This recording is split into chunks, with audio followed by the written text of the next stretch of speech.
సుదర్శన్ రెడ్డికి మంత్రి పదవి దక్కలేదు. కోమటిరెడ్డి రాజగోపాల్ రెడ్డికి అమాత్య స్థానం లభించలేదు. రాములమ్మకు మంత్రదండం సాధ్యం కాలేదు. మొత్తంగా అధిష్టానం ఎవరినైతే ఫిక్స్ చేసిందో వారికి మాత్రమే పదవులు వచ్చాయి. పదవుల మీద ఆశలు పెట్టుకున్న వారికి రిక్త హస్తాలే మిగిలాయి. కాంగ్రెస్ పార్టీలో సిఫార్సు రాజకీయాలకు కొదవ ఉండదు. గ్రూపు రాజకీయాలకు అడ్డు ఉండదు. అలాంటి చోట కేబినెట్ విస్తరణలో ఆశావాహులకు కాకుండా పైర వికారులకు పదవులు లభిస్తాయని అంచనా ఉంది.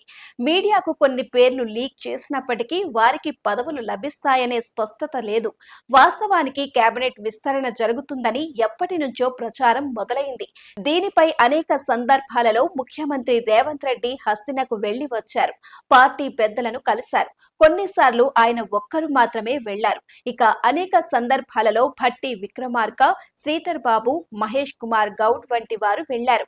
ఇలా అనేక సందర్భాల్లో ముఖ్యమంత్రి హస్తిన వెళ్లిన తరువాత చివరికి మంత్రివర్గం విస్తరణపై ఒక క్లారిటీ వచ్చింది. శ్రీహరి ముదిరాజ్, వివేక్ అడ్లూరి లక్ష్మణ్ కు మంత్రి పదవులు లభించాయి.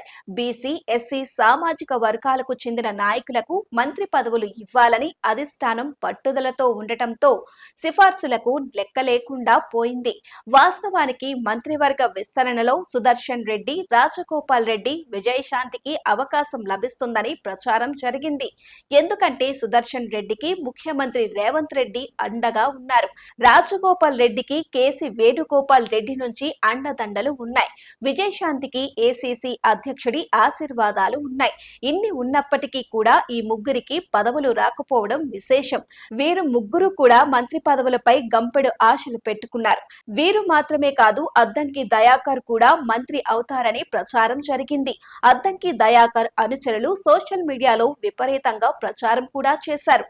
కానీ చివరికి అధిష్టానం తాము అనుకున్న వారికి మాత్రమే పదవులు ఇచ్చింది. అధిష్టానం నుంచి గ్రీన్ సిగ్నల్ రావడంతో స్థానిక నాయకత్వం ఆ ముగ్గురికి మాత్రమే మంత్రి పదవులు ఇచ్చినట్టు పేర్కొంది. ఇక డోర్నకల్ ఎమ్మెల్యే రామచంద్ర నాయక్ కు డిప్యూటీ స్పీకర్ పదవి రావటం విశేషం.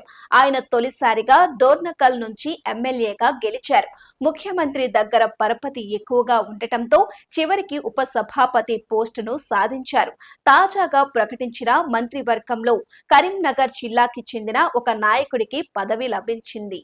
మొత్తంగా ఉమ్మడి కరీంనగర్ నుంచి ముగ్గురు నాయకులకు మంత్రి పదవులు లభించడం విశేషం. ఇక ఉమ్మడి ఖమ్మం జిల్లా నుంచి తుమ్మల నాగేశ్వరరావు, పొంగులేటి శ్రీనివాస్ రెడ్డి, భట్టి విక్రమార్క మంత్రులుగా కొనసాగుతున్నారు.